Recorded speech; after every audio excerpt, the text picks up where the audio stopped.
It is 4 p.m. We bring developing news to the stories behind the headlines. This is Storycon, the Story Conference. I'm Ed Lingao. And the stories we have for Monday, December 22. Batangas Congressman Leandro Lebisa says the documents he obtained from former Undersecretary Catalina Cabral is, and we quote, 110% authentic. According to Leviste, the documents detail proponents of multi-billion peso budget insertions by the DPWH nationwide.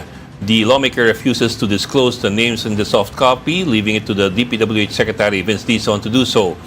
Meantime, only select people have been allowed in the wake of Cabral, who fell into a ravine in Benguet last week. Investigation into her death is now ongoing. The DOJ confirms that Sims construction contractor Kian Santos has returned 15 million pesos as part of partial restitution. Santos is one of the respondents in the complaint over alleged ghost flood control projects in Bulacan. The DOJ previously said that Santos is under evaluation for the Witness Protection Program. Save the Philippines Coalition has filed complaints for plunder, graft, technical malversation, and grave misconduct before the Office of the Ombudsman. These are against former Finance Chief and now Executive Secretary Ralph Recto and former PhilHealth President Emmanuel Ledesma. The complaints stem from the transfer of PhilHealth's 60 billion pesos excess funds to the National Treasury. Recto says he will cooperate with the Ombudsman and maintains that he acted in good faith under a congressional mandate. VP Sara Duterte denies any links to Ramil Madriaga, who claims to be her bagman. She says she has no personal relationship with Madriaga and never gave him any instructions or even visited him in jail. The VP also accused him of spreading false statements to undermine her potential 2028 presidential bid. Madriaga claims that Duterte's 2022 election campaign was funded by pogo operators and drug dealers. And the Supreme Court affirms the guilty verdict against 3 police officers in the 2017 anti-drug killing of 17-year-old Kian Santos in Caloocan City. Arnel Juarez, Jeremiah Pereda, and Jerwin Cruz were sentenced to reclusion perpetua or up to 40 years in prison. They were also ordered to pay 275,000 pesos in damages to Kian's family. The court said all elements of murder were present under Article 248 of the revised Penal Code. And joining us today, tara, ang magpapaskong tito, si Tito Ronald Llamas. Merry Christmas! Ho, ho, ho! Oh, ho, ho! Ano ba? 3 days ago? 3 days to go. At mula sa Parañaque City, ang ating kasamahan, siya ba'y nakapula ngayon? Ay, hindi. Oh. Naka-lemon yellow. Lemon yellow. From the Star, Editor-in-Chief, Ami Paintuan. Yeah. Hindi to lemon yellow, green to. Iba lang yung screen nyo. So, yeah. Yellow green. Yellow green. Yellow green. Oh. Alam mo naman mga lalaki, Green mga barbarian sa mga ganyang bagay. Green and red pag Pasko. Pwede rin. Teka, bago lahat, Ami, maraming salamat daw para sa Food for the Gods. Nasaan? May panalo pa ako dyan. Kanina pa nilang pinapakyaw, oh. Nguya-nguya yung mga staff, oh. Sa mga meron hindi pa po bukas ulit. Hindi mo lang umabot sa akin. Late ka kasi. Meron bukas kayo. Di ba? Ay, pupunta ka dito bukas eh. Yun nga, nag-request nga ako, Zoom na lang dahil grabe traffic. Kanina, 3 oras. Ha? Oo. Papuntang Makati? Hindi, papuntang dito. Mandaluyong. Quezon City. Talaga? 3 hours, ha? Sa mga hindi nakakaalam, si Ami Pamintuan ay magaling po na magaling mag-bake. Talaga? Oo. Oo. Ano po? Buti pa si Ami, may skills eh, no? Si Manny Mugato, wala eh. si Mogs naman, ano yan? Meron siyang... Kumain. Ayun, yung skill niya, kumain. Tsaka si Manny Mogs, meron siyang tawag doon, yung sa Basic Instinct, yung artista doon, si The Basic Instinct. Oo. Si Sharon Stone. Meron siyang Sharon Stone moments eh. Sharon Stone. Nakabukas yung kanyang kwan. Ano yun? Bastos yun. Si Manny kasi bubuka yung polo eh. Naupo. Sumasabog. Sumasabog sa laki ng tiyan. O, parang nagtatalsikan yung mga butones. Yung gano'n na. Madalas mag-Sharon Stone moment eh. Didimanda ka ni Sharon Stone. Kaya ko, kung Sharon Stone sinasabi mo. So yun. Pero nga, si Ami magaling yung mag-bake. Ang sagwa nun, yung Laglag Sharon pa nga Stone ninyo. moment, si Manny Mugato. Oo nga, magdidimanda nga si Sharon Ang sagwa Stone. nun. Eh bakit ba? To each his own. Oo. Meron si Ami, si Ami tuloy. Si Manny may angking ano yan, may angking Innocence? Di ko masabi. Innocence. May angking galing. May angking hatak yan. Yan. Editor eh. Editor eh. Pwede bang walang angking hatak yan? Tsaka Pulitzer. Pulitzer. So yun. Well, anyway, ang daming nangyari nung patapos yung linggo at over the weekend. Ang daming tsaka ang daming lumabas mga bagong video, di ba? Of course, we're talking about Cabral here. Si former USEC Katrina Cabral. May dalawang lumabas na nakita kong video na dashcams. Magkakaiba. May paakyat, may pababa ng Baguio. Paakyat, pababa. Oo, kung sa makikita mo, isang sasakyan tapos may babaeng nakaupo doon sa ano. Hindi, daan na naman talaga yan. Daan na naman talaga. Nagmumuni-muni. Pero makipot yung kaling, makipot yung area yun, bawal lang ano doon. Kaya nga Bawal yung pinaalis. sightseeing. Kaya pinaalis sila eh. Nung unang Pinaalis pumunta. the first time. The first time, sabi nila, John B. Cremulya, sure na daw sila na suicide, ha? Yun yung bago ngayon. Ayan, pinaalis sila dyan kasi hindi naman yan yung tourist area. Yeah, tsaka although nakatabi yung sasakyan, pero kalahati ng sasakyan. Delikado yung pagkakaparking nung niya.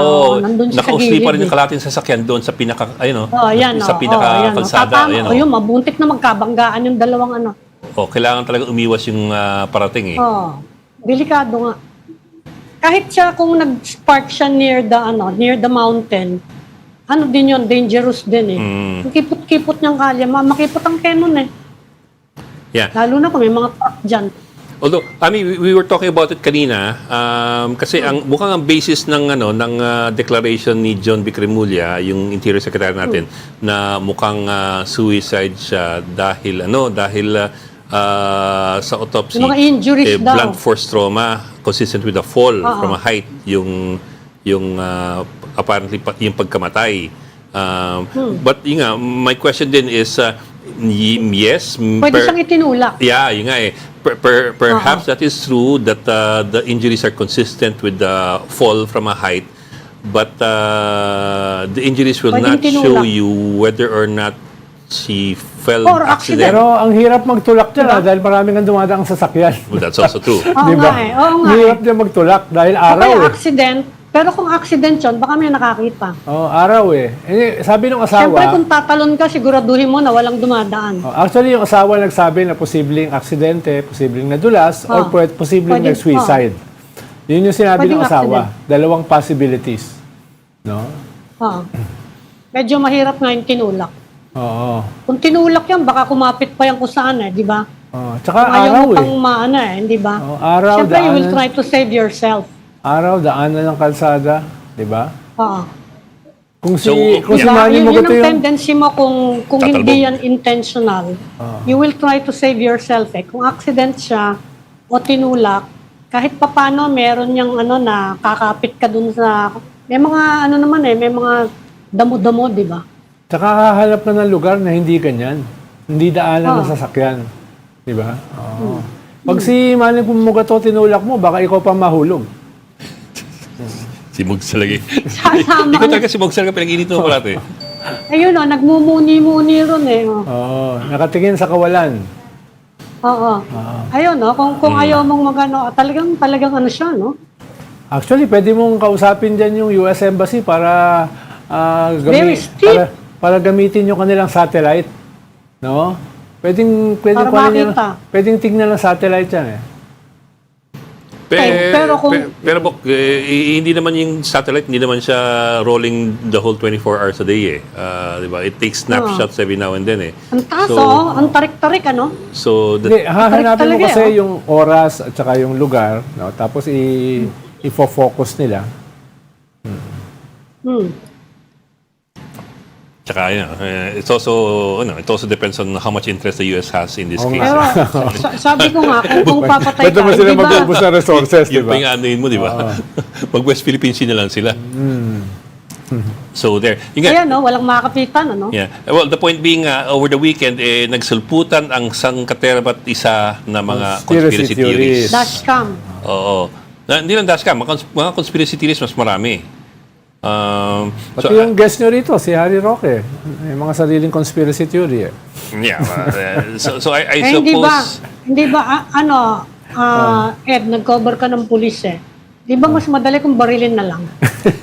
Kung magmamarder ka. Kasi ibig ko sabihin, Actually, kung masigurado. magtutulak ka, there's a chance na mag-survive din yan eh. Kung ayaw niyang kung ayaw niya matuluyan. Paano hindi mo... Kasi ano yan eh, susubukan niya na bumagal yung bagsak eh. Saka hindi mo, Tinulak mo yan eh. saka hindi mo sigurado kung... Hindi mo sigurado, she might survive. She might have survived. Gano'n kung ka-fatal hindi siya, yung uhulog eh. Di ba?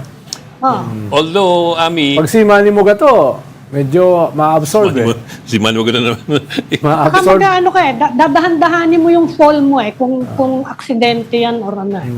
Or tinulak ka eh. Although, Ami... Hindi naman siya ganun kabagsak eh. Pero, Ami, kasi kung binaril na lang yung victim, hindi pwedeng i-rule out ng Interior Department na walang foul play.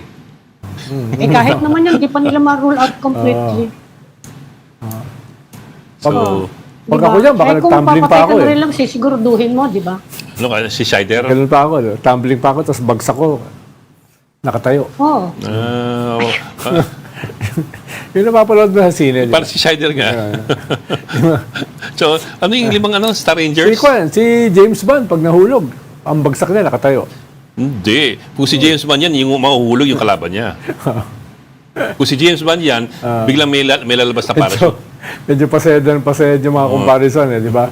Paskong-Pasko kasi, pinag-uusapan yung suicide.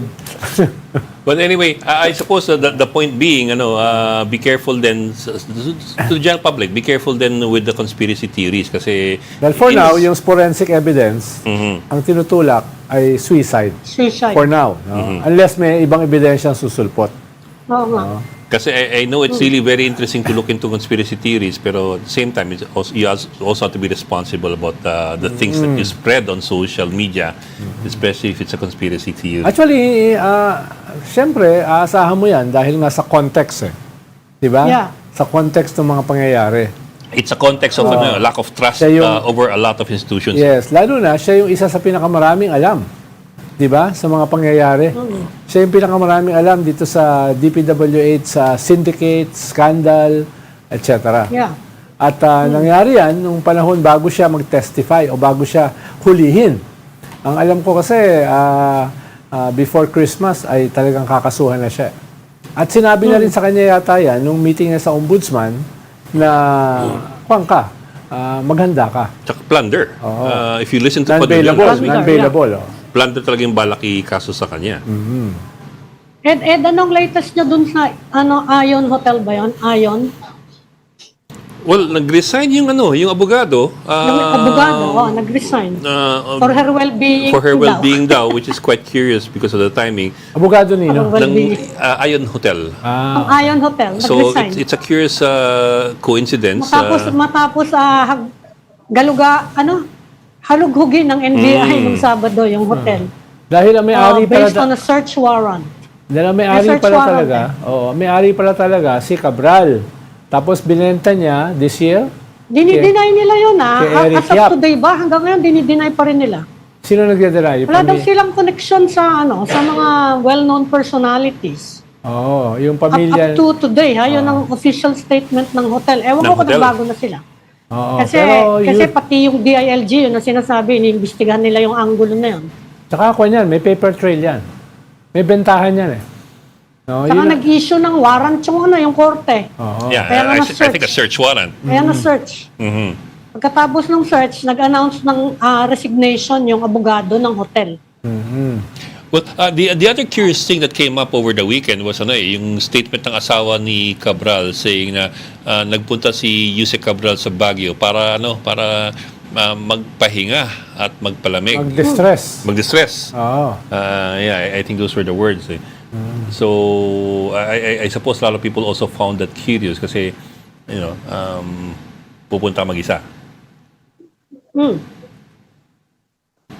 So, saka yung earlier statement ng pamilya, di ba, sabi nila, no sign naman daw na masyadong stressed or depressed, di ba? Dahil meron maraming mga speculation kumalat nung Biyernes. Yun yung initial statement. Okay. Bok, kami tayo. Let's bring in our first guest for the day. I think he's already online. We have Batangas First District Congressman Leandro Levice. Congressman, magandang hapon po and thank you for joining us this afternoon. Magandang hapon, Congressman. No, long time no see. Oo. Sir, nakamute ata kayo, sir. Nakamute po kayo. No po. Yeah. There you go. Ayan na. Okay Yes, na. sir. Okay, sir, thank you for joining us. Sir, let me start off with this. Kasi I understand you had several interviews already and you spoke at length about the documents that you have that were turned over to you at least via soft copy ni Yusek Cabral. Could I back up a bit though and just be clear as to what is the nature of these documents and what do these documents nag-freeze ba? Sir, can you hear us pa rin? Yeah, he can. Oh, I can hear you now. Yes, sir. Can you hear me now? Yeah. Yes, sir. Ulitin mo yung tanong mo. Yes, sir. Balikan ko lang, sir. Kasi you gave a series of interviews already about the documents given via soft copy to you by Yusek Cabral on September 4. And I understand some of these documents are quite controversial. But let me also ask you, first of all, ano ho yung nature ng documents na ito that you found controversial? Exactly what would they prove or disprove as far as irregularities and anomalies are concerned? Siguro kung dagdag lang sa tanong ni Ed, ano yung context nung pagkuha nyo ng documents? What was the context then? At bakit binigay sa inyo ni Yusek Cabral?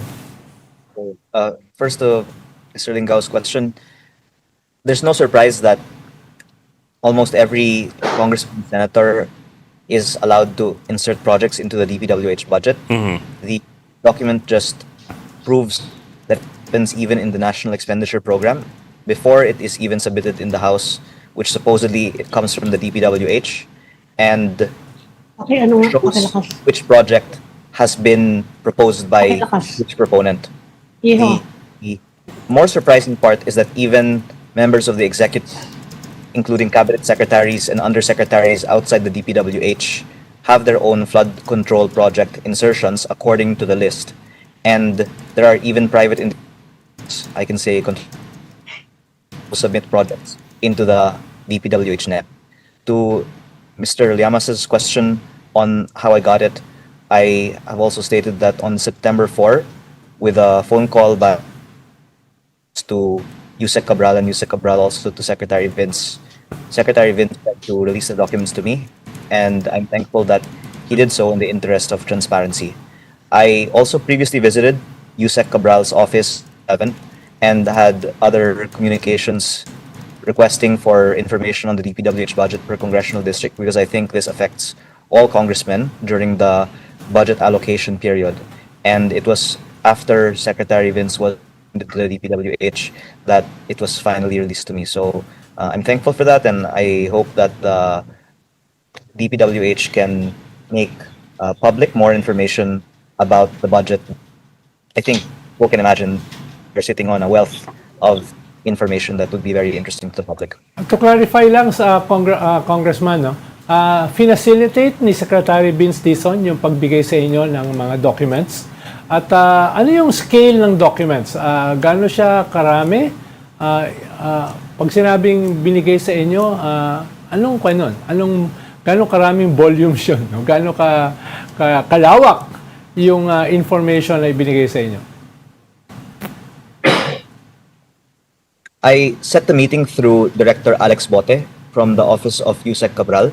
And when I was there on my second visit, Secretary Vince Dizon and Yusek Cabral called each other, and I asked that it be released in the spirit of transparency, which was already the declared policy of the DPWH under Secretary Dizon. And Secretary Dizon told Yusek Cabral, yes, let's be transparent and let's release it to Leandro. The scale of the documents is quite deep, and I think I can share that maybe Leon hadn't seen the documents when he told Yusek Cabral to release it, because he was only a few days in and hadn't actually been going to the DPWH yet. He was still, I think, turning over from the OTR. And the documents on just one tab are more than 17,000 rows, and there's multiple tabs. But the tab that I'm referring to is of the around that much in projects, 17,000 plus, the 2025 National X Program. Each Yun. project in the NEP has notes including the proponents and other hand instructions that Ami, Fish. before I ask, Ami, go ahead. Nag-fish. Nag-fish siya. Okay, Congressman. Ang sabi kasi ngayon today is this, Congressman, can you hear us? yes, I can hear you. Yeah. Ang sabi ngayon today ni Senate President Pro Tempore Ping Lacson, turned over na daw yung documents to authorities. Would you be aware of that? I gave the documents to the ICI and the Ombudsman in Yeah. my meetings November 18, 19, and 26. Rather, I showed it to them, and they said it was the first time that they saw it. And they came to my office to look at it further. And they hadn't asked any questions after they visited. They said that it was helpful for them to find out who are the proponents in the ghost projects that they have been doing site inspections on. Did they give you any indication if they will release it to the public? Kasi hindi namin alam until you talked about it. We didn't know na meron ng ganon. Although meron nang nagsasabi na Cabral had a ledger that included all those insertions. Pero did the ICC or anyone tell you, did they give you any hint when they intended to make it public? Or if they intended to make it public?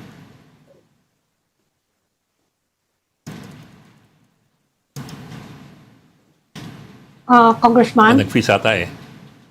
Oo, I nag-freeze siya. think he froze. Yeah, nag-freeze. Nag-freeze. Okay. O yun. let's- Kasi hindi ba remember, may nagsabi na rin, I think it was Ping. One of the persons we interviewed, sinabi sa atin, there is a ledger. Maybe it was one of the Remulias. There is a ledger and it contains nga yung mga details about the budget insertions. Pero hindi natin alam na it could be the same thing. Tapos siya na nga ang sabi ngayon today ni Ping Lacson na i-turn over na daw sa authorities. Eh, bakit hindi natin I think he's back. Can I repeat my question? Congressman, did you hear me? Yes, I heard you.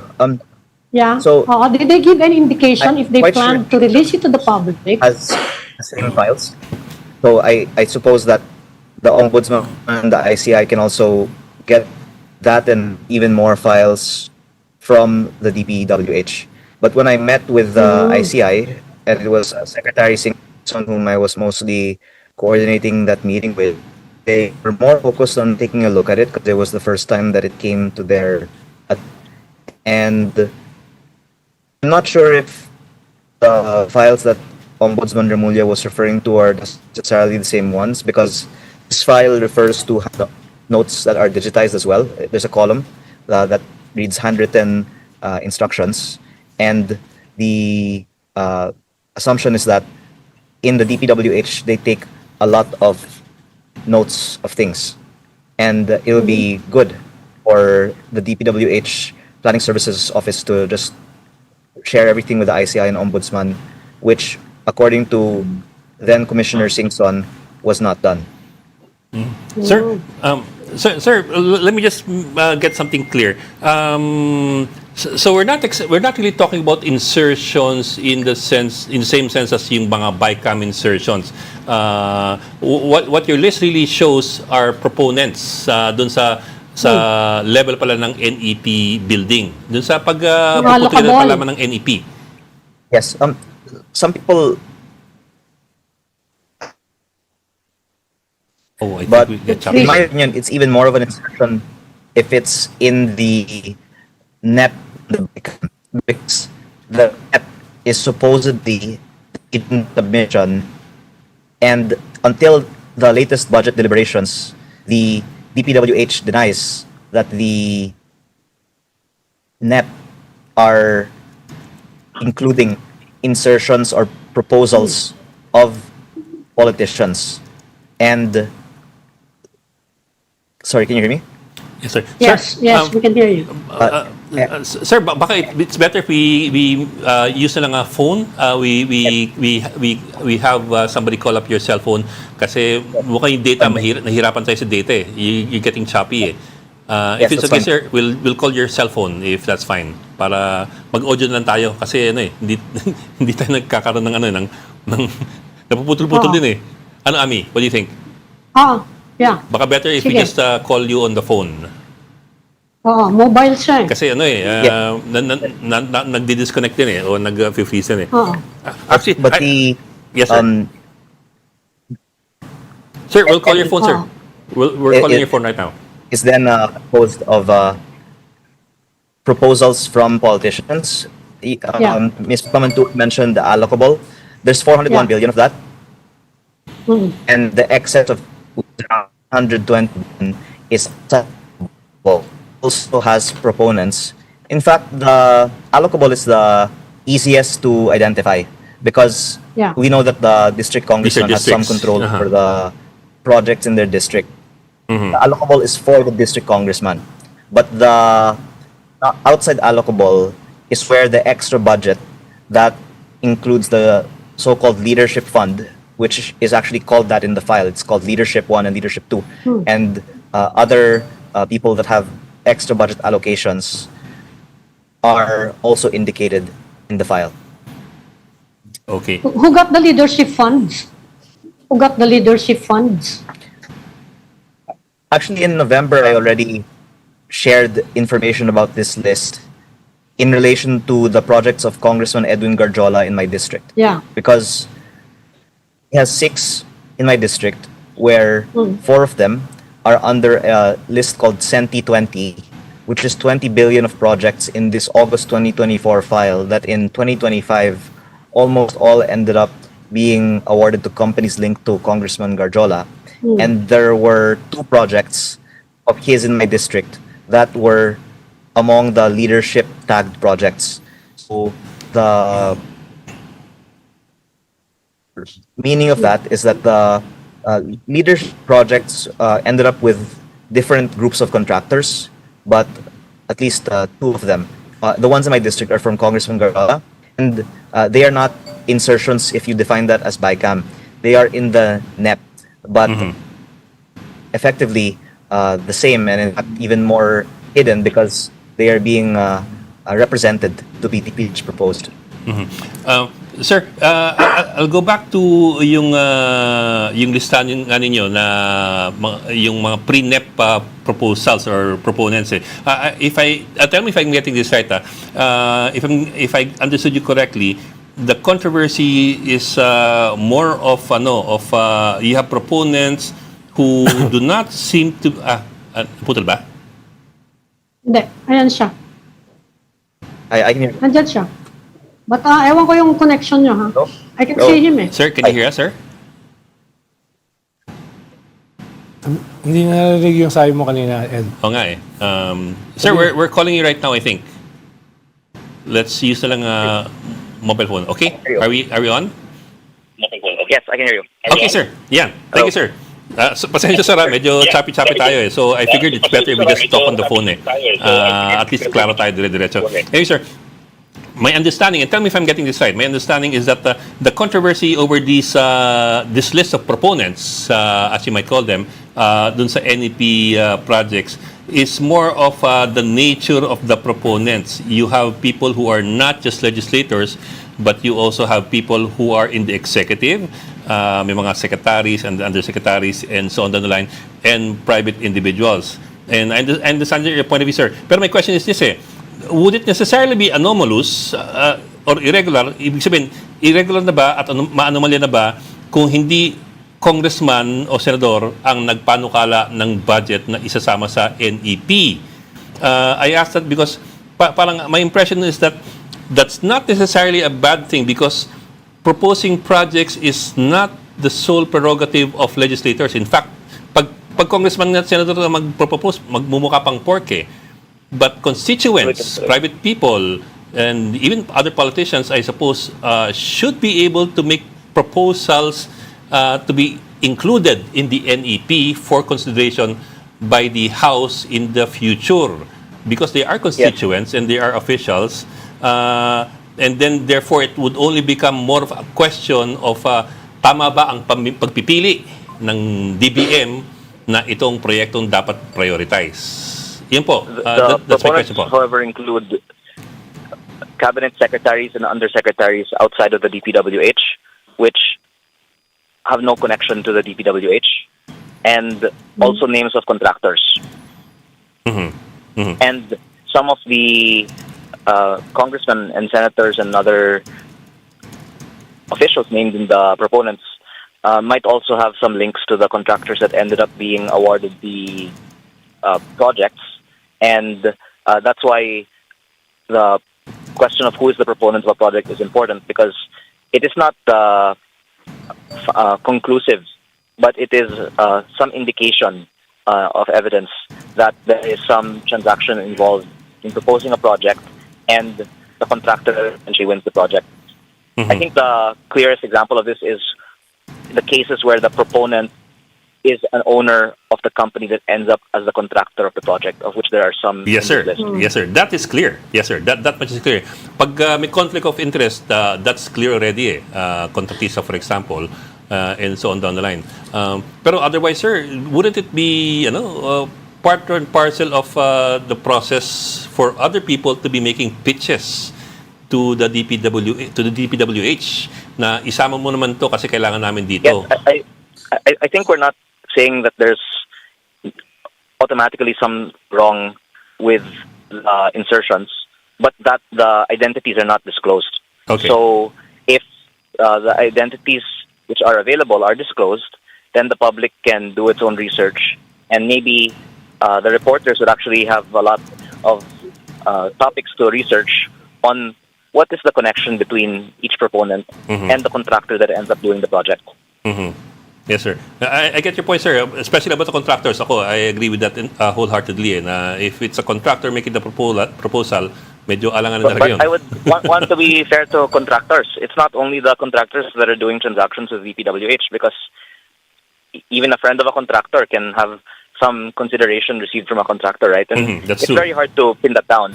But when we see from paper trail of the DPWH that it's this friend that ends up putting it into the budget, then there's something to go on if there was some transaction that happened. And the call of the public is basically transparency. Yes, It's not necessarily reaching a conclusion, but if there's data, then why not release it?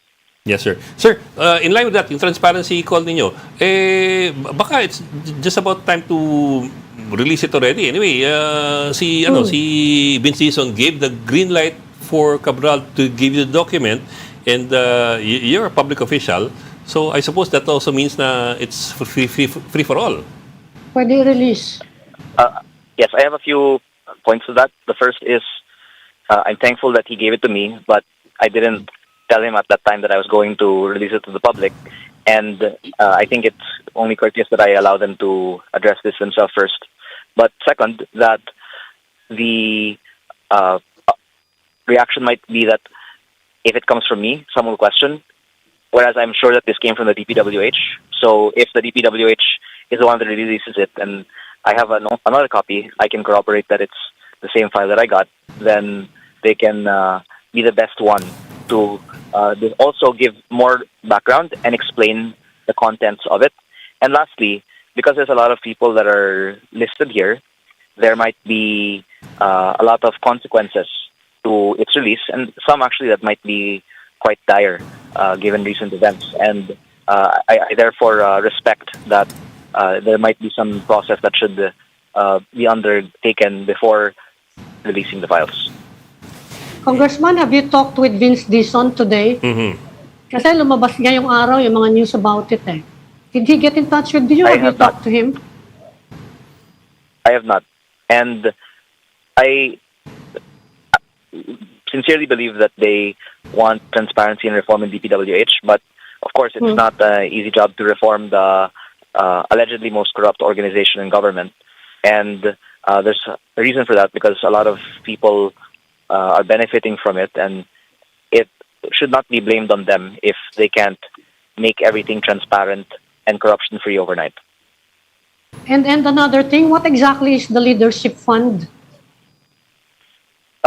There's just a group of projects under this list that are tagged with leadership as the proponent. It doesn't refer to the proponent per se. Na is he is a top official or something like that? No, it's actually, I'm just looking now at 16 billion pesos of projects where under the column of proponent, it says leadership 2 or leadership 1. So there's 16 billion of projects here that the proponent is leadership. You mean, sir, the House leadership or the executive leadership? Does it only says leadership. That's why, again, why am I asking the DPWH be the one to release it? So that maybe when they release it, they can explain, along with the files, what it is. Terms mean.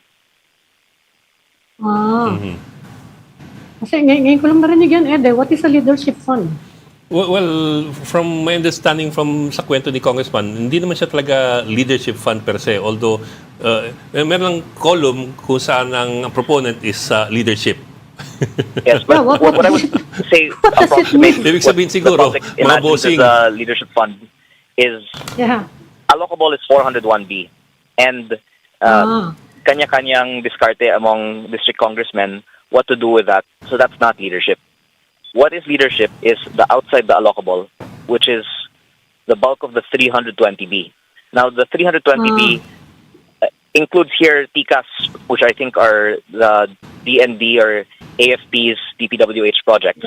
There are EDSA Rehab projects like that, which are not surprising by the public, are among the DPWH national priority projects. But then there are the bulk of the 320B that are not justifiably specially allocated projects of DPWH. In my own district, there is one project that is part of this non-allocable. That's not one of the projects of Congressman Garjola. So in my district, the non-allocable includes 794 million from Congressman Garjola, but there's also 280 million of solar streetlights at a cost of 230,000 per streetlight for 1,200 streetlights. And I can absolutely say there is no reason why, of all of the projects in the country, the DPWH will have a special allocation for 1,200 streetlights in my district. 230,000 pesos, one streetlight? Yes, so that is an example of a project allocated under this budget outside of the allocable of the congressman. Okay. So the leadership fund is different from the allocables pa, ha? On top of the allocables, may leadership fund pa pala. Yes, so, and that's something that the public might want to know. There's 401 billion allocable to the congressional districts, and there's 320 billion that's outside of the allocable under the National Expenditure Program. Okay. Okay. Well, I suppose we'll have to let you go, sir, kasi our connection is really not that good. But we really appreciate your taking the time to talk to us. Maraming salamat for joining us this afternoon. Batangas versus si Congressman Leandro Lebiste. Thank you, sir. Thank you. Thank you, Congressman. Salamat, Kong. You're watching Storycon on One News. We just need to take a break. We'll be right back. This is the Story Conference Group or the Storycon Group.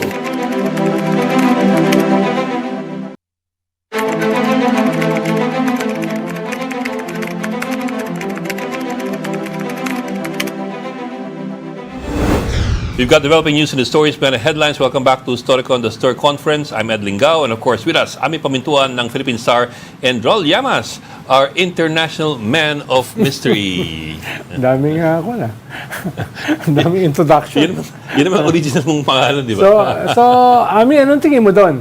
Doon sa nilabas ni Kwan. Parang what was that about? Yung nilabas ni Congressman Libiste. Baka parang nagpe-pressure siya na ilabas nyo na di ba? Naghihintay siya. Ang tagal-tagal nang binigay hanggang ngayon, hindi pa ngayon lang natin September 4 pa. nalaman. Kung hindi pa niya sinabi, hindi natin malalaman na may ganon. Matagal lang sinasabi sa atin ng ibang tao, may ledger si Yusek Cabral, may ledger. Bakit hindi nilalabas? Although ako Kaya interesting. kailangan din kasi ng paghihimay kasi it was... yung iba kasi, legit naman yung Oo. proponent di ba? Oo, proponents. You need project proponents to craft a budget. Oh, yun yung role ng Congress the power of the purse, di ba? Oo. Hindi, nag-umpisa yun sa NEP DPWH pa lang yan Simula yung kanya DPWH sa should NEP hanggang sa DPWH should start pulling siya. in, sinong kailangan ng project, saan kailangan maglagay ng project, tapos gagawa ng budget, ibibigay. DPWH yan Kailangan nila mag-put together ng mga proposal, ibibigay sa budget, tapos bibigay sa Congress, tapos hihimayin. Yun yung titingnan natin. Sino ba yung nasobrahan naman dyan ng pagpapropose? Pero alam ko Saka sino nag-propose dun sa anomalous projects? Pero Yan pag ang NEP importante. kasi, Ami, ang hinihinga mo dyan, mga LGUs Mga local government, no? Yun yung hinihinga mo Meron din sila, meron din sila. Meron din yung national. Kailangan ng local dahil communities? dahil theoretically, hindi yan role ng Congress Yeah. No? Theoretically, Kaya nga, to think that only legislators have the right or the authority to make proposals sa DPWH would also sound pretty porkish Kaya nga di ba nag-react si Senator Tito Soto at saka si Senator Ping Lacson nung hiningian sila ni Cabral ng proposal for about 500 million worth of projects. Na, ayun nga, sabi nga ni Senator Ping Lacson, hindi namin role yan sa NEP. No, hindi role ng mga legislators na sila yung magbibigay ng laman ng NEP. NEP dapat yun. Okay. Kaya yun yung iniintay natin. Sino yung mga proponent? Saka ngayon ko lang nalaman niya leadership fund na yan. Well, hindi naman talaga siya leadership fund per se. More of may allocation doon sa isang column, tapos ang pinanggalingan ng proponent daw, leadership. Pero dahil hindi natin kasi Kaya hawak nga, ano nga yun? Ngayon ko lang nalaman yun. Ibig sabihin, pero dahil hindi natin hawak yung document, hindi natin alam ano talaga yun anong konteksto? Ang ginagawa lang natin ngayon, may allocable ka conjecture. na, may ganyan ka pa, tapos ano ba yun? Ang ginagawa lang natin, conjecture kung ano ba talaga yun. Baka pwede mo i-text si Vince Dison, Tinext ko na. Ronald, ilabas mo na, sabihin mo, ilabas mo na. Tinext ko na kanina. Niintay daw ba yung yan? permission niya Hindi pa sumasagot Okay. Hoy, Ami, teka, Ronald, we have the second guest for today. We have NBI spokesman Palmer Malyari. Sir, magandang hapon po and thank you for joining us this afternoon. Hi, attorney. Gandang hapon Choppy po. siya. Hindi kayo marinig. Choppy ata tayo, sir. Choppy. Naku, mukhang choppy. Parang- Sir, we'll try to call again kaya. Parang may problema yung ating mga government officials sa link O baka linya natin yan. Oo. Baka linya natin, Choppy siya. We will try to get baka Mr. Malyari again. reconnect. Reconnect. Among other things kasi, we want to know kung ano yung balita kay Sar Diskaya. Tapos, Saka yung sa ano, yung Ion Hotel. Oo, Ion Hotel. Tsaka Ni-raid nila nung Sabado. Sinerch. Tsaka yung, Sinerch nung Sabado. I think the NBI made a call for anybody with dashcam footage to come forward while traversing Kaya Cannon nga, Road. yan, naglabasan yung ibang, hindi, Yeah. kakunti lang Ayun naman. na. And, yes, sir. Sir, can you hear, sir? Yes, sir. Yes. Ayun. Ayan, good afternoon. Good afternoon, sir. Hi, attorney. Tanong lang po namin, ano bang role nyo dito sa investigation sa pagpanaw ni Yusek Cabral? Naputol. Hindi, kakausap ko eh. Putol uli. Sige, sagutin ko. Naputol. Mga Naputol linya ulit. natin ngayon, talaga Sila yung ano, di ba tumulong sila sa forensic? Yeah, I think so. Oo nga, kaya nga mahalaga Tapos na yung ano, matanong sila natin yung sa kanila. kumuha ng warrant. Search warrant. For the Ion Hotel. Search warrant para sa Baguio. Yung mga police na first responder, tinanggal eh. Dahil nga Oo nga. na-fumble nila yung yung initial na pag-secure ng lugar. Biyernes tinanggal na Tsaka sila. tingnan natin, baka mamaya may balita rin kung sino talaga may-ari ng Ion Hotel from the NBI. Ayun nga, kaya nga alamin natin. Ano Oo bang nga, role nila? yun nga gusto ko itanong. Ano bang role nila ngayon dito sa investigasyon na ito? Sa iba't iba pang mga bagay, yung lugar na pinanggalingan ni Yusek Cabral, yung laptop, mga gadgets ni Yusek Cabral, yung cellphone. Na Alam hindi mo ba- ba yung cellphone tsaka yung laptop na yun? Ako, yun ang Wala, problema nasa ngayon pamilya. siguro eh. Kasi I remember, nung Friday, sabi mo nga naman, kahit burahin yung text messages, marirecover yan from the telecoms. So, Makukuha yun. tingin ko tama naman yun eh. Pero Makukuha itong yun. problema, paano kung yung ginamit ay messaging app like Facebook or Viber, hindi yan Or Signal. o hindi yan dumadaan directly dun sa telecom, ginagamit lang yung network pero hindi siya messaging through the telecom eh. So pag binura yung Facebook Messenger, for example, yung chat thread, would they be still able to... Mag-request ka dun sa dun sa Facebook Messenger dahil ginagawa naman yan sa kanila sa mga investigasyon. Oo. Oo. Kaya tingin ko obligado silang tumulong. O lahat sinusubpina yan nasa yan. cloud? Sa US, sinusubpina yan. No, that'd be interesting Lahat yan nasa cloud. if that can be done. But that also complicates everything kasi that's not even Philippine-based eh.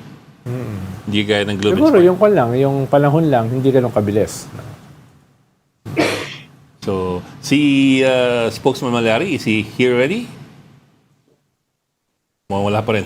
Maubos sa oras natin. Wala ako nakikita. Paimbestigahan natin yung ating paimbestigahan natin kung bakit hindi natin sila makontak. Baka wala kang load. Teka, ipasa. Ay, sila ang phone. Tayo pala may problema. Sabihin ko sana, magpapasa load ako sa cellphone natin. Okay, our apologies. Dapat kasi Philippine Star na lang gamitin natin. Oo nga eh. Buti pa yung star, ang Mga linaw-linaw. Philippine Star, walang problema eh. Sa ngayon, sa ngayon. Kayo kasi mga Kailan bang kuha to? Ano, Ed? Which one? Hindi siya nakakordon, ano? Oh, ito. What after we're showing yan, right now? may dugo pa Oo After. nga, bakit hindi? Wala man lang yellow line, ano? Akala ko nilagyan nilang yellow line. Wala nasan? Kaya tinatanong ko, pero nandyan yung dugo, dapat meron na yung yellow line. Nung Friday, I saw yellow line, yung yellow tape. Baka nung nung inaakit yung katawan. Oh, baka no. Ito kasi Dapat hanggang ngayon, meron niyang si Ami kasi maraming napapanood na detective movies eh. No? Ay, ginagawa yung kuminsan dito, kuminsan may mga picture tayong ganun. Yun yung mahalaga eh. Kung minsan. Ay, yan oh. Kuminsan. Kung minsan ginagawa. Nakakakuha ng picture na may ganun eh. Bakit ngayon wala? Oh. Pero parang Baka nagalit yung mga pulis dahil tinanggal yung mga nila, yung chief of police. Tanggal sila lahat. Yung tuba, saka yung provincial director, tanggal. Okay, I'm afraid the phone really is not working, so we might not be able to get Padre nga eh. Malyari. But can we keep rolling that video? That's interesting kasi parang layo ng yung bato na may dugo, malayo dun sa sa Oo ledge. nga eh. Parang tumalbog, Mga killjoy kasi kayo, Paskong-Pasko, napaka-seryoso at napaka-morbid ng pinag-uusapan nyo eh. Wala bang Wala bang mas masaya na mga balita? No? Ang Philippine Star ba walang masayang balita?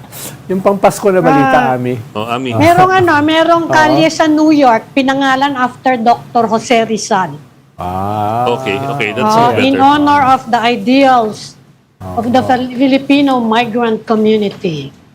Ayan, positive yan. Sa New York? Positive yan, oh. New York City? Sa New York, New York to. New York names a street Napunta ba siya ron? after Dr. Jose Rizal. Napunta ba siya ron? Hindi ko alam. Alam ko sa Europe, marami doon Sa mga Europe kasi madalas siya. Oo. Pero sa mga New York, marker, oo. Hindi siya umabot ng New York. paano kung nag-New York siya, Wala, baka wala. nag-TNT rin yan doon. Tapos sabi ng Malacanang, ending hunger is a fundamental right. Kaya sabi nila, na-lower daw nila hunger incidence. Ayan, tatanong kita. Ikaw, sabi, from 48.7% to 41.5%. O ayan, naghahanap kayo ng positive news. Yan. Galing yan sa Malacanang. Philippine Star pala. Marami naman palang positive news tong Philippine Star eh. Bias ka kasi. Ayan pa. Philippine Navy, nag-conduct ng offshore patrol. Yung BRP Emilio Jacinto, Maritime Patrol, off Los Frailes Island sa Zambales. Ayun. Nag-test fire ng 76 mm na barel. Aba? Ayan. Aba? Off Zambales. Hindi nag-jam, ha? West Philippine Sea yun. Hindi nag-jam, ha? Tapos sabi ng COMELEC, ewan ko kung sino sa COMELEC, they want to push daw for the passage of an absolute, quote-unquote, anti-dynasty bill. Aba? Oo. So ano nang status ng kaso ni Senator Chis Escudero? Di ba, nag-inhibit siya si Chairman Garcia? Palo, department pa lang yun, di ba? Di ba? Isang Hindi, aakyat po siya sa one NBank, section. Aakyat po section siya lang sa yun eh. NBank. Wala pang NBank eh. Diba? Oo. Pero pag aakyat sa NBank, I think mag-i-inhibit si Chairman eh. Yeah, I think he has no choice. Diba? Kasi he represented diba? Chis, At that time, So pag nag-inhibit abogado siya, siya. makaka-apekto yun dun sa botohan? hindi ko alam kung ano yung magiging voting. Ilan ba yung member ngayon ng COMELEC? And remember, Diba? he Kasi medyo- represented Chis in 2022. In fact, siya may hawak ng... Siya pa Sose. file ng Yeah. COC eh. Siya yung may hawak ng sose. Yung COC. Yung SOSE. Hindi, yung Baka COC, siya yung nag-prepare Certificate of nun. Candidacy, hindi yung contributions and expenses. Yung COC mismo, siya yung nag-file. Yan. Saka yung SOSE, meron namang sasabihin nila, kung tinatago namin yan, hindi na lang sana namin dineclare. Yan naman yung isang isang hugot doon, ha? Di ba? 30 Okay. million yun eh. Opo, Pinangalanan nila eh. Huwag natin pahabahin itong araw. Hindi, hanap lang ako ng mga positibo eh. Yan, nakano ako ng good news. Puro kasi kayo negatibo eh. Yung isa pang positibo, ang sabi ng China, nilusob daw ng ating mangingisda, yung Chinese Coast Guard. O, Kaya tinira nila ng kwan. positibo yun kasi Kaya may tinira kakayahan na pala tayong ganun. Ibig sabihin, talagang nilulusob natin yung mga bangka, nilulusob yung kwan. May kakayahan ng Napanood mo yun? mga isda natin. Di mabuti, marunong pala Kaya tayo nga, kaya nga maglusog. positibo. Pero napanood mo yun? Yung, Hindi. yung sagot ng China doon sa nangyaring pang-i-injure ng mga isda natin. Tayo daw lumusob. May dala daw tayong mga kutsilyo. No? Ginamit daw natin yung mga bangka para i-ram yung kanilang Coast Guard. Parang, Baka yung kutsilyo yung panlinis ng isda yun. parang ko naman. Fisherman yun eh. Oo. Parang may ko naman tayo, may comedy. No? Pero seryoso yung China. Seryoso sila. Kaya mo, hahanapin ko yung bagong ambassador. Interviewin natin. Magaling mag-English yan, ha? Para magtapos naman tayo on a comedy note. Tama na, may mag-overtime pa tayo. Tapos On a comic note. Di ba? Baka may mag-overtime tayo, tapos wala pa tayong pag-uusapan matino. Mag-goodbye na nga tayo. Whatever you wanna say, let's park it for tomorrow kasi baka bukas wala tayo makuha ang guest. Hindi, meron pa eh. Meron pang positive eh. Hindi ka dyan. Waiting tayo mamaya. Okay, mag-thank you na tayo kay Ami. Ami, maraming salamat for joining us this afternoon. Ami Pamintuan, ng Editor-in-Chief ng Philippine Star, and Raul Llamas, a resident political heckler. Nakahabol pa eh. Umabol pa. Just again tomorrow at 4 p.m. for Storycon. I'm Ed Lingao, kapatid. We are One News, all sides, all the time. This is the Story Conference Group or the Storycon Group.